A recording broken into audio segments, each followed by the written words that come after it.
গাছের ডালে কাক বসে আছে, ঠোঁটে মাংসের টুকরো। কাক মনে মনে, আহা কি দারুণ মাংস পেয়েছি আজ, একা একাই খাবো, কেউ দেখবে না আশা করি। শিয়াল মঞ্চে প্রবেশ করে, চারিদিকে তাকায়। শিয়াল চমকে ওঠে, ও ওই যে উপরে কাক বসে আছে, তার ঠোঁটে তো মাংসের টুকরো, ওটা যদি আমি পেতাম। শিয়াল গাছের নিচে গিয়ে কাকের দিকে তাকিয়ে মিষ্টি গলায় কথা বলে, শিয়াল, ও কাক ভাই, তুমি তো দেখতে একেবারে রাজকীয়, তোমার পালক ঝকঝকে কালো কালো, তুমি নিশ্চয়ই অনেক সুন্দর গান গাও। কাক গর্বে বুক ফুলিয়ে তোলে, গান শোনাতে চায়। কাক গর্বভরে গান গাইতে যায়, কা কা।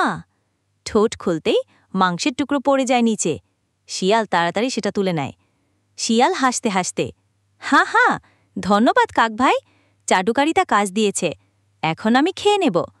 শিয়াল মাংস খেতে খেতে মাছ থেকে বেরিয়ে যায়। কাক লজ্জায়, উফ, আমি কি করলাম, চাটুকারির ফাঁদে পা দিলাম। পাঠ শেষে নীতিকথা, বাচক বা শিক্ষকের কণ্ঠে। চাটুকারের মায়ায় পড়ে গেলে ঠকতে হয়।